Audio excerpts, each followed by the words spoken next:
আমাদের দৈনন্দিন রান্নার কাজে যে মশলা ব্যবহার হয় সব আসে গাছ থেকে, উদ্ভিদ থেকে।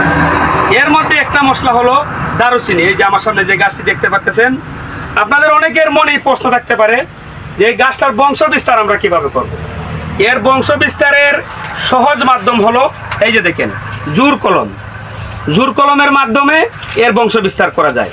এই যে নিচে যে কুশিগুলো আসছে এটা হলো কাবাব চিনি। অনেক নার্সারি মালিক আপনাদের সাথে প্রতারণা করতে পারে। কাবাব চিনির পাতাটা একটু গোল, আর এই যে দারুচিনির পাতাগুলা একটু লম্বা হয়।